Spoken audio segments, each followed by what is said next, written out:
Hello everyone, welcome to my YouTube channel. मैं हूं doctor Ravi Dwivedi और हम यहां पर करते हैं इंजीनियरिंग मैथमेटिक्स। तो इस सीरीज़ में आज मैं यहां पर जो एक टॉपिक्स का एनालिसिस लेकर आया हूं मैथमेटिक्स 4 के रिगार्डिंग। इसमें मैं बताने वाला हूँ आपको कि अगर आपने अभी तक मैथ्स में इतना सीरियसली नहीं पढ़ाई की है, फिर भी आपको इन टॉपिक्स की हेल्प से आप एग्ज़ाम्स में पास हो सकते हैं, इनफैक्ट अच्छे नंबर भी ला सकते हैं। तो मैं आज यहाँ पर यूनिट वाइज़ एनालिसिस करने वाला हूँ इम्पोर्टेंट टॉपिक्स का और उन टॉपिक्स का कितना कंट्रीब्यूशन रहता है आपके पेपर में, ये सारी चीज़ें डिस्कस करने वाला हूँ। इस वीडियो के बाद मैं 2 या 3 वीडियो की एक सीरीज़ और स्टार्ट कर दूँगा, जिसमें इन टॉपिक्स का एक ब्रीफ डिस्कशन होगा और उससे रिलेटेड जो इम्पोर्टेंट क्वेश्चंस होंगे, वो भी हम लोग कर पाएँगे। ओके, तो बने रहिएगा मेरे इस वीडियो के ऊपर बिल्कुल लास्ट तक और वीडियो पसंद आए तो लाइक, शेयर एंड कमेंट करना मत भूलिएगा। चैनल पर नए हैं तो चैनल को सब्सक्राइब ज़रूर करिएगा। चलिए स्टार्ट करते हैं यहाँ पे। तो मैंने यहाँ पर फर्स्ट यूनिट ली हुई है पहले तो। तो फर्स्ट यूनिट में मैंने सेलेक्ट किया हुआ है इन 4 टॉपिक्स को।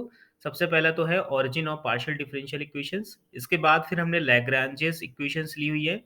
फिर हमने solution of partial differential equation of higher order with constant coefficients and इसके बाद equation reducible to linear partial differential equation with constant coefficients. Okay, तो यूनिट फर्स्ट में हमने ये 4 टॉपिक लिए हुए हैं। अगर मैं पहले इस टॉपिक की बात करूँ तो इसमें हमें क्या करना होता है, हमें एक सॉल्यूशन या एक रिलेशन गिवन होता है।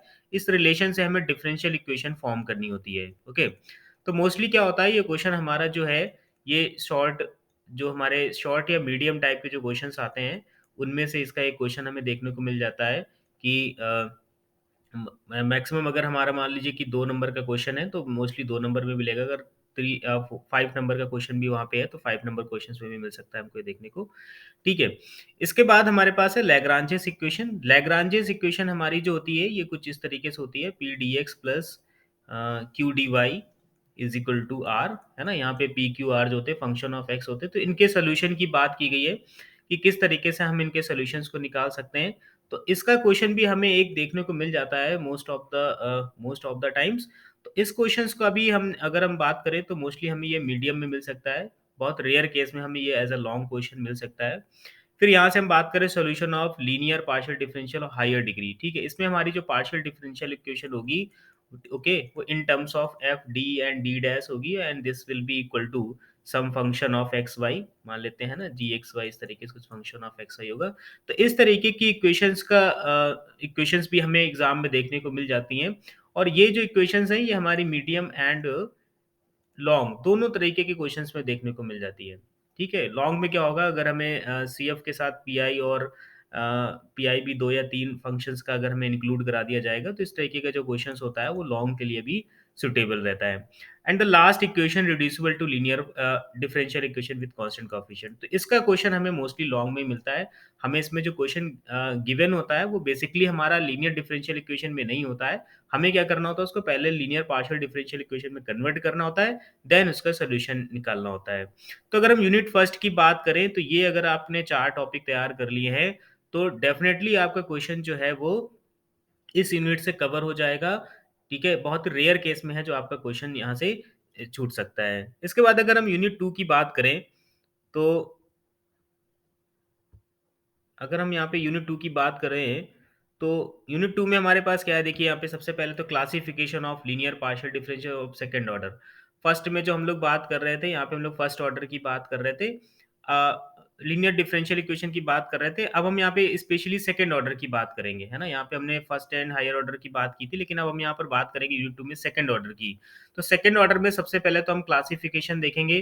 क्लासिफिकेशन में हमारा क्या होता है, जो भी हमें इस तरीके से मान लीजिए कोई इक्वेशन गिवन है, ए डी स्क्वायर प्लस, है ना, बी डी डी डैश, ये इस तरीके से बी प्लस, है ना, C D dash square and plus something else and इसके साथ हमारे पास कोई भी फंक्शन होगा F X Y equal to zero. इस तरीके की जो डिफरेंशियल इक्वेशन होगी जिसमें हमारे पास जो हाईएस्ट ऑर्डर होगा वो सेकंड ऑर्डर का होगा। तो इसका क्लासिफिकेशन हम लोग करते हैं 3 पार्ट्स में, it will be elliptical, parabolic और हाइपरबोलिक। तो इस तरीके का जो क्लासिफिकेशन से रिलेटेड क्वेश्चन आता है, ये हमारा शॉर्ट में एक क्वेश्चन हमको मिल सकता है ना? मोस्ट ऑफ द टाइम देखने को मिल जाता है। फिर इसके बाद हम अगर बात करें method of separation of variable, तो method of separation of variable में क्या होता है कि यहाँ पे हम लोग अपने जो भी हमें डिफरेंशियल इक्वेशन गिवन होती है उसका हम सोल्यूशन इन टर्म्स ऑफ जो भी वहाँ पे इंडिपेंडेंट वेरिएबल्स होते हैं उसके लिख लेते हैं और फिर वहाँ पे हम लोग इस सेपरेशन ऑफ वेरिएबल टेक्निक को यूज़ करके उसको सॉल्व करते हैं। तो मोस्ट ऑफ द टाइम इसका जो क्वेश्चन हमें मिलेगा मीडियम में मिल सकता है। ठीक है, कभी-कभी हमें इसका क्वेश्चन लॉन्ग में भी मिल सकता है अगर हमें बाउंड्री कंडीशन के साथ इसको दे दिया जाएगा तो। अब यहाँ पे अगर इन दोनों टॉपिक्स की बात करें solution of heat wave and Laplace equation, इसका क्वेश्चन हमें हमेशा लॉन्ग में मिलने वाला है। ठीक है? तो अगर आपने सेपरेशन ऑफ वेरिएबल कर लिया है तो आपके लिए ये जो तीनों टॉपिक ये जो दोनों wave and heat equation Laplace equation का सॉल्यूशन निकालना आसान हो जाएगा।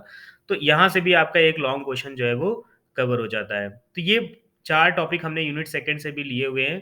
Classification, method of separation of variable, solution of wave and heat, Laplace equation. अब बात करते हैं यहाँ पे हम 3 यूनिट की। थर्ड यूनिट में हमें क्या-क्या देखना है? स्क्यूनेस कर्टोसिस देखना है, ठीक है? फिटिंग ऑफ स्ट्रेट लाइन देखना है, second degree parabola, exponential, correlation, rank देखना है एंड रिग्रेशन देखना है। इन सारे टॉपिक्स में हमें ठीक है, यहाँ पे ऐसा कोई भी स्पेसिफिक नहीं है कि हमें इनमें से किसमें से शॉर्ट में मिल सकता है, किसमें से मीडियम में मिल सकता है और किसमें से लॉन्ग में मिल सकता है। तो इन सारे क्वेश्चंस में से हमें कोई भी क्वेश्चन लॉन्ग में भी दे सकते हैं, कोरिलेशन वाला ही क्वेश्चन है, हम इसको लॉन्ग में भी दे सकते हैं और इसको मीडियम में भी दे सकते हैं। फिटिंग ऑफ स्ट्रेट लाइन भी लॉन्ग और उसमें दोनों में आ सकता है। अगर एक्सपोनेंशियल वहाँ पे दे दिया गया तो लॉन्ग का बन जाएगा। सिमिलरली स्क्यूनेस कर्टोसिस, तो ये सारे क्वेश्चन जो है टॉपिक जो है वो इंपॉर्टेंट है यूनिट थर्ड के पॉइंट ऑफ व्यू से और इन सबके क्वेश्चन हमें शॉर्ट, मीडियम, लॉन्ग तीनों में मिल सकते हैं। ओके, इन टॉपिक्स को हम डिटेल में डिस्कस भी करेंगे, इनके क्वेश्चंस भी करेंगे अपने नेक्स्ट वीडियो में यूनिट वाइज करके। पर अभी हम ये समझ लें कि हमारे पेपर का कंट्रीब्यूशन क्या रहता है, किस तरीके से कौन से क्वेश्चंस पूछे जाते हैं। यहाँ पे देखो conditional probability and Bayes theorem, इसका एक क्वेश्चन हमें 100% देखने को मिलता है। इन दोनों से मिला के क्वेश्चन डेफिनिटली हमें मिलने वाला है और ये हम या तो मोस्टली इसका क्वेश्चन जो हमें मिलेगा वो मीडियम में ही मिलेगा, ठीक है?